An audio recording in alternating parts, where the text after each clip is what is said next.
রোজার নিয়ত কোনটি বা কিভাবে করব? নিয়ত পড়া কি রোজা রাখার জন্য জরুরি? সাহারি ও ইফতারের কোনো দোয়া আছে কি? এটি কি বাংলায় পড়া যাবে? ইফতারের আমরা দোয়ার কথা জানি ভাই, ইফতারের একটা কমন দোয়ার কথা আমরা জানি, আরেকটা দোয়া আছে আনকমন যেটা আমরা জানি না। দুইটা দোয়া আমি বলছি। এক নম্বর হলো ইফতারের দোয়া যেটা কমন আমরা জানি, সেটা হলো আল্লাহুম্মা লাকা সুমতু আলা রিজকিকা আফতারতু। এই দোয়ার অর্থ হলো, হে আল্লাহ, আপনার জন্য আমি সিয়াম সাধনা করেছি, রোজা রেখেছি, আর আপনার উদ্দেশ্যেই আমি ইফতার করেছি, অর্থাৎ আপনার নির্দেশের পালনার্থে আমি ইফতার করেছি। এই যে আল্লাহুম্মা লাকা সুমতু আলা রিজকিকা আফতারতু, এটা ইফতারের একটা দোয়া। আরেকটা দোয়া হলো যাহাবা যামা ওয়াবতাল্লাতিল উরুক ওয়া সাবাতাল আজরু ইনশাআল্লাহ। অনেকে এটা জানেন মাশাআল্লাহ। যাহাবা যামা মানে আমার পিপাসা দূর হয়ে গেছে, ওয়াবতাল্লাতিল উরুক আমার শিরা উপশিরাগুলো সব সিক্ত হয়ে গেছে, ওয়া সাবাতাল আজরু ইনশাআল্লাহ এবং আল্লাহ চাহেন তো এই রোজার বিনিময় আমার জন্য অবধারিত হয়ে গেছে। এই যে দোয়া ইফতারের, এটা কি ইফতারের আগে করবেন না মাঝখানে করবেন না শেষে করবেন? কি বলেন, ইফতারের আগে না শেষে? যারা যারা আগের পক্ষে তারা হাত তোলেন। মাশাআল্লাহ, বহু লোক। ভাইরা আমার, এই দোয়া ইফতারের পরে করবেন, আগে না। অনেকেই এই ভুলটা জানেন, অনেকে মনে করেন যে আগেই করতে হয়, আগে না। ইফতারের দোয়া কখন করবেন? ইফতারের শব্দের অর্থের দিকে খেয়াল করলে তো দেখতে পারেন পিপাসা দূর হয়ে গেছে, শিরা উপশিরা সিক্ত হয়ে গেছে, এটা কি ইফতারের আগে হয় না পরে হয়? তাহলে আল্লাহুম্মা লাকা সুমতু আলা রিজকিকা আফতারতু, আল্লাহ তোমার জন্য রোজা রাখলাম, তোমার রিজিক দিয়ে ইফতার করলাম, এটা কি আগে না পরে? পরে। অতএব এটা ইফতারের পর। তাহলে ইফতারের শুরুতে কি পড়বেন? বিসমিল্লাহ। বিসমিল্লাহ বলে যে কোনো খাবার খান, ইফতারও খাবেন। ইফতার খেয়ে ফেলছেন, দু চার লোকমা খেয়েছেন, একটু পানি খেজুর খেয়েছেন, তারপরে দোয়া পড়তে পারেন। আর চাইলে একদম শেষ করেও পড়তে পারেন। আর এটা নিজের ভাষায় পড়লে হয়ে যাবে, কিন্তু সুন্নাত হবে, বেশি উত্তম হবে নবীজির ভাষায় পড়তে পারলে, সরাসরি আরবি টেক্সটটা পড়তে পারলে। আল্লাহ আমাদেরকে তৌফিক দান করুন। রোজার নিয়ত কোনটি বা কিভাবে করব? নিয়ত পড়া কি রোজা রাখার জন্য জরুরি?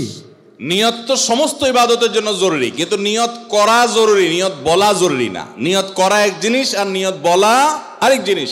মুখে নিয়ত বলে আর অন্তরে নিয়ত করে, অন্তরে নিয়ত করে আর মুখে নিয়ত বলে। ইবাদতের মধ্যে নিয়ত করা ফরজ, রোজার জন্য নিয়ত ফরজ, নামাজের জন্য নিয়ত ফরজ, কিন্তু নিয়ত বলাটা ফরজ বা সুন্নত কোনোটাই না। আমরা যে রোজার নিয়ত শুনছি, নাওয়াইতু আন আসুমা গাদান, আছে না? বিভিন্ন আপনার ক্যালেন্ডারেও লেখা থাকে, ভিত্তিহীন। নবী করিম সাল্লাল্লাহু আলাইহি সাল্লামের কোনো জয়ীফ জাল হাদিসেও এরকম রোজার কোনো নিয়তের কথা কোথাও বর্ণিত হয় নাই। ইসলামের নামে নকল আমল করলে সওয়াব হবে না গুনাহ হবে? খবরদার। এই জন্য আমরা মেহরবানি করে, আমি কি জন্য ভোর রাতে উঠছি? সারি খেতে উঠছি। সারি খেতে উঠছি মানে কালকে রোজা রাখবো, এটাই তো আমার নিয়ত। মনের ইচ্ছা আছে, ইন্টেনশন আছে, এটাই নিয়ত। মুখে আলাদা নিয়তের উচ্চারণ দরকার নাই। কাউকে কর্জে হাসানা হিসেবে টাকা ধার দিলে সেই টাকার কি যাকাত দিতে হবে? কারণ সেই টাকা কখন পাবো অনিশ্চিত। ভাইরা আমার, অনেক দরকারি একটা প্রশ্ন। আপনি কাউকে লোন দিয়েছেন, হাওলাত দিয়েছেন, কবে দিবে জানেন না, যাকাত দিতে হবে কি হবে না? উত্তর হলো, কোনো টাকাই যাকাত মুক্ত থাকবে না যদি সেটা নেসাবকে স্পর্শ করে।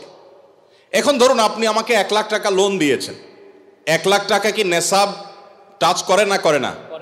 করে। 85 গ্রাম রূপা কেনার মতো টাকা থাকলেই নেসাব হয়ে যায়। তো 1 লাখ টাকায় 85 গ্রামের বেশি রূপা কিনা যায়। অতএব এটা নেসাব, নেসাবের মধ্যে যেহেতু আছে, অতএব এই 1 লাখের যাকাত কাউকে না কাউকে দিতে হবে। এখন টাকাটা আমি লোন নিয়েছি আর উনি আমাকে লোন দিয়েছেন।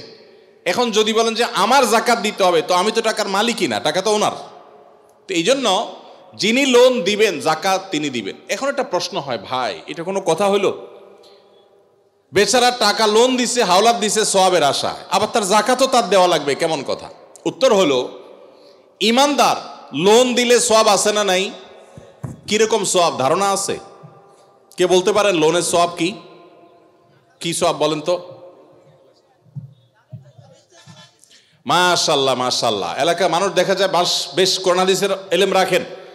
কোন কোন ক্ষেত্রে লোন বা হাওলাত দিলে, দান করলে যে পরিমাণ সওয়াব হয় তার চাইতে বেশি সওয়াব হয়। এখন একটা প্রশ্ন ওঠে, এটা আবার কেমনে? দান করে দেওয়া মানে তো একসাথে দিয়ে দেওয়া, লোন দেওয়া মানে তো দিলাম আবার নেওয়ার জন্য, তো সওয়াব আবার বেশি কিভাবে হয়? সেটার ব্যাখ্যা হলো, ধরেন ওনাকে আমি 10 টাকা দান করলাম, ওনার দান দরকার, কিন্তু ওনার দানটা কেন দরকার? উনি এই 10 টাকা দিয়ে একটা কলা খাবে, যেটা আসলে তার এমন কোনো আহামরি প্রয়োজন নাই, এটা না খাইলেও তার চলে, পেট ভরা আছে, এখন একটা কলা খাইতে মন চাইছে, টাকা নাই, আমি 10 টাকা তারে সাদাকা করলাম, দান করলাম। এই দানের চাইতে ওনার দরকার হলো লোন, এমন লোন যে লোন দিয়া তার জীবন রক্ষা হবে, কঠিন কোনো কাজ হবে। এখানে এই দানের চাইতে এই লোন দিলে সেটা সওয়াব আল্লাহর কাছে বেশি হবে। আরো বিভিন্ন ব্যাখ্যা হাদিসের আছে। এই জন্য ভাইরা, লোন যে দিবে সে তো সওয়াব পাবে, বিধায় জাকাত দেওয়ার কারণে তার যে টাকা কমতেছে, এতে তার হারাবার কিচ্ছু নাই, এই জন্য তাকেই জাকাত দিয়ে যেতে হবে। এখন কথা হলো, পাওয়ার সম্ভাবনা নাই, যদি এমন হয় যে পাওয়ার সম্ভাবনা, তাহলে জাকাত আপনাকে এখন দিতে হবে না, একসাথে পাইলে যে ক বছরে জাকাত দেন নাই সেগুলো দিতে হবে। আর যদি কখনো না পান তাহলে না দিলে কোনো গুনাহ হবে না। জি। একজন রোজাদারের জন্য রমজানের প্রতিটি দিনের আমলের রুটিন কি হবে, কিভাবে সে তার রোজা কাটাবে? মাশাআল্লাহ, আমাদের একটা নতুন বই বের হয়েছে এবার, সেটা হলো মাহে রমাদানের 27 আমল। এই যে বইটা একটা হাতের সামনেও আছে, মাশাআল্লাহ। এটা মূলত আমাদের একটা বক্তব্যের নির্যাস। এর আগে সোনাইমুড়িতে একটা বক্তব্যে আমরা মাহে রমজানের উপরে একটা গবেষণা করে 27টা আমল কোরআনের আলোকে বের করেছি, সেটা উপস্থাপন করেছি, পরে এটাকে বই আকারে আনা হয়েছে। এখানে রমজানে আপনি কি কি করবেন তার সবগুলোর তালিকা দেওয়া আছে, অতএব এটার আলোকে আপনি আমল করতে পারেন। চাইলে ভিডিও বক্তব্যটা শুনে নিতে পারেন। একবারে সকাল থেকে রাত পর্যন্ত একটা সুনির্দিষ্ট রুটিনের মধ্য দিয়ে কাটাবেন, আর কিচ্ছু করতে পারেন না পারেন, শুধু একটা কথা বলে যাই, রমজান মাসে ফরজ রোজা রেখে অন্তত কোনো প্রকার হারাম কাজ, গুনাহের কাজ করবেন না। বাস এটুকু যদি করতে পারেন, ইনশাল্লাহ আপনার রমজান সাকসেস। চেষ্টা করা যাবে না ইনশাল্লাহ? একটা কাজ যদি করতে পারেন, আপনার রমজান ইনশাল্লাহ সফল। সেটা হলো ফরজ রোজা রাখলেন, 5 ওয়াক্ত নামাজ তো ফরজ পড়বেনই, ফরজ কাজগুলো করলেন, আর গুনাহ থেকে বেঁচে থাকলেন, কোনো হারাম কাজ করলেন না, ঝগড়াঝাটি করলেন না, মিথ্যা বললেন না, চগলখড়ি করলেন না, গীবত করলেন না, কাউকে ঠকাইলেন না, 2 নম্বর কাজ করলেন না। এই গুনাহমুক্ত যদি রমজান কাটাইতে পারেন, আপনার রমজান সাধনা সার্থক ইনশাআল্লাহ। আল্লাহ তৌফিক দান করুন। স্ত্রীর স্বর্ণের জাকাত কিভাবে দিবে? স্বামী নাকি স্ত্রী দিবে? স্ত্রীর যদি আয় রোজগার না থাকে কিন্তু স্বর্ণ আছে, তাহলে তার জাকাত কিভাবে আদায় করবে? ভাইরা আমার, স্ত্রীর স্বর্ণের জাকাত কে দিবে? স্ত্রীর স্বর্ণের জাকাত দিবেন যিনি স্বর্ণের মালিক। এখন প্রশ্ন হলো, স্ত্রীর স্বর্ণের মালিক কে? কে বলে স্ত্রী? আপনি দিয়ে দিয়েছেন একসাথে? ঠিক আছে, এদিকে একবার বলছেন স্বামী, আমার ভাই মুফতি মোহাম্মদ আলী ভাই বলছেন স্ত্রী। ভাই, উনি মুফতি মানুষ বলে ফেলছে, আমি কেমনে ওনারে ভুল বলি?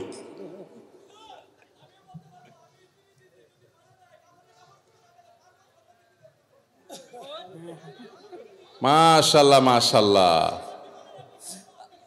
আমার পক্ষে লোক আছে।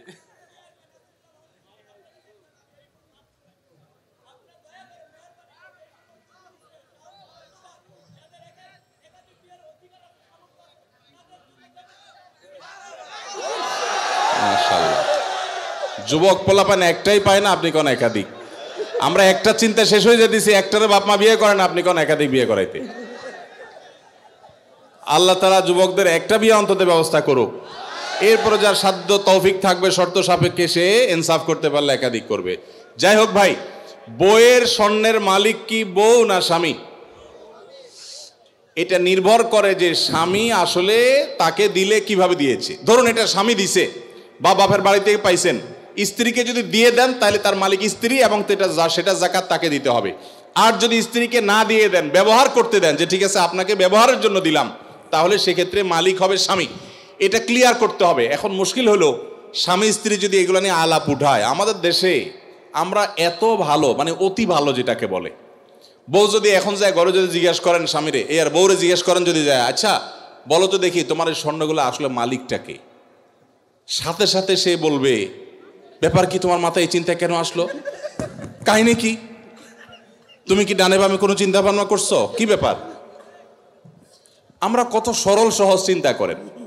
একটা সম্পদের মালিকানা ক্লিয়ার হওয়া লাগবে কি লাগবে না? স্ত্রীকে যদি জিজ্ঞাসা করেন, আচ্ছা তোমার যে স্বর্ণগুলো আছে এগুলো আসলে মালিক কি তুমি না আমি, কে? অবশ্য আজকাল মেয়েরা এগুলো বলবে না, বেশিরভাগ মেয়েরা বলবে বলো কি তোমার সন্দেহ হয় আমি যে ব্যাপারে কোনো সন্দেহ আছে?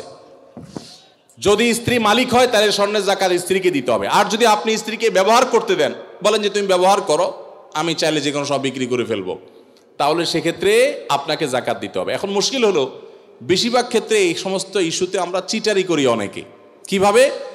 স্ত্রীকে দিছে, তার ধান্দা আছে বিদেশে যাওয়া লাগলে ভিসা পাওয়া গেলে বিক্রি করে দিবে, ওইটা বললে তো বউ খেপে যাবে, এই জন্য ডাইরেক্ট কিছু বলে না, পাম্পটে দিয়ে হুদাই মিশা কথা বলে তারে খুশি করে, আবার যখন দরকার হয় তখন যা বিক্রি করে ফেলে। আছে না নাই? তো এই দুই নাম্বারই করা চলবে না, ক্রিস্টাল ক্লিয়ার হতে হবে। আরবিতে একটা প্রবাদ আছে, তাআমালু কালা জানিব ওয়া তাআশারু কালা কারিব। আর্থিক লেনদেন হবে অচেনা মানুষের মতো, আর সাধারণ আচার আচরণ হবে সবার সাথে চেনা মানুষের মতো। এই জন্য ক্লিয়ার করবেন। এখন প্রশ্ন হলো, স্ত্রী যদি স্বর্ণর মালিক হয় উনি কোত্থেকে জাকাত দিবেন? তার তো উপার্জন নাই। উত্তর হলো, তিনি প্রয়োজনে স্বামীর থেকে নিয়ে দিবেন। স্বামীকে রিকোয়েস্ট করে বলবেন তুমি আমারটা আদায় করো, যে কোনোভাবে করবেন, বা স্বর্ণের কোনো একটা অংশ সেল করবেন, কোনো না কোনোভাবে তাকে জাকাত আদায় করতে হবে। স্বর্ণের মালিক মানে তিনি ধনী, অতএব প্রয়োজনে স্বর্ণর কিছু অংশ বিক্রি করে হলেও তাকে জাকাত দিতে হবে। তবে স্বামী যদি আদায় করে জাকাত আদায় হয়ে যাবে, স্ত্রী যদি সেটা জানে যে উনি আদায় করছেন।